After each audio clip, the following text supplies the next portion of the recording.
ডায়েটে যদি এরকম একটা হাই প্রোটিন কাবাব থাকে তাহলে আর কি লাগে। এটা বানানো খুবই সহজ, চলুন দেখি।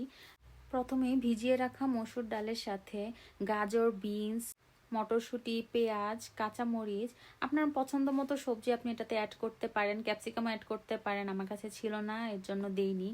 যে কোনো কিছুই অ্যাড করতে পারেন, একদম যত বেশি ভেজিটেবল মনে রাখবেন তত ভালো, সেটা আপনার ডায়েটের জন্য।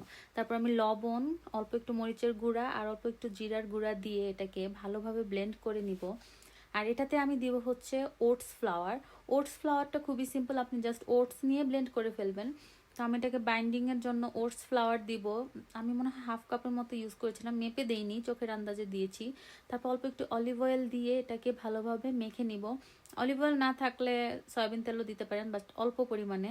তারপর আমি এটাকে এরকম কাবাবের শেপ দিয়ে নিব, আপনারা চাইলে যে কোনো শেপই দিতে পারেন।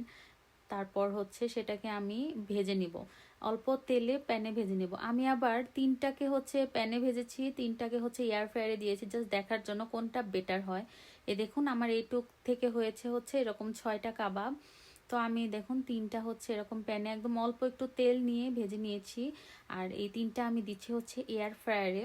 তো এয়ার ফ্রায়ার গুলো আমার কাছে খুব বেশি একটা ভালো লাগে নাই, একদম ড্রাই আউট হয়ে গিয়েছে এগুলা, ফেটে ফেটে আসছিল। বাট চুলায় যেগুলো ভেজেছি সেগুলো খেতেও বেশ ভালো ছিল, একদম মচমচে ছিল, ভেতরটাও ভালোভাবে সেদ্ধ হয়েছে।